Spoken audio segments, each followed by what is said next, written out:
কিছু করেন। আপনারা ভোট দেওয়ার সময় 1000 টাকার নোট খায় আপনারা ভোট বক্সে ভোট দিবেন, কি হল কথা হয় না? মসজিদের ইমাম নিয়োগ করার সময় ইমামে নাস্তাটা কেমনে খাইলো, দাঁড়ায় খাইলো কিনা, এর চাকরি থাকে না।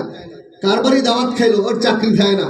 কেন? যে আপনার সমাজকে পরিচালিত করবে সেই মানুষটার নামাজি ইনসাফ হালাল খোর দেখে কি ভোট দেওয়া যায় না? ঠিক কথা হয় না?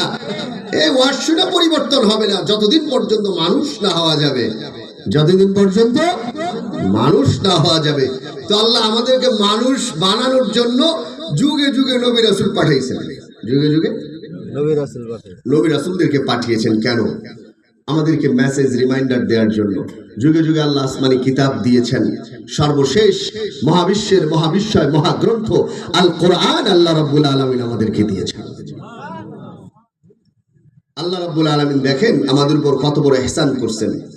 লাকাদ মান্নাল্লাহু আলাল মুমিনিনা ইদ বাআসা ফীহিম রাসূলাম মিন আনফুসিহিম। আচ্ছা, রাসূল কি বলেন তো মানুষ না ফেরেশতা? মানুষ। একটা কথা বলবেন আমার সাথে, রাসূল মানুষ না ফেরেশতা? মানুষ। রাসূলকে মানুষ হিসেবে পাঠিয়েছেন কেন? কারণ মানুষই বোঝে মানুষের ফিতরাত, মানুষের রুচিবোধ মানুষ বোঝে। তিনি ইউনিক পারসন ছিলেন, এক্সট্রা অর্ডিনারি কুওয়াত মুআজিজা আল্লাহ তাকে দিয়েছেন, সেটা আলাদা কথা। কিন্তু রক্তে মাংসে আমাদের মতো তিনি কি ছিলেন? মানুষ ছিলেন, আমাদের মতো ফিতরাত। তিনি ফিতরাতকে বুঝতেন। কিভাবে মানুষকে বুঝানো যে আচ্ছা ফেরেশতা এসে বুঝবে আমার কোনটা ভালো লাগে কোনটা না লাগে? একজন মানুষই তো মানুষকে বোঝে, কি বলেন?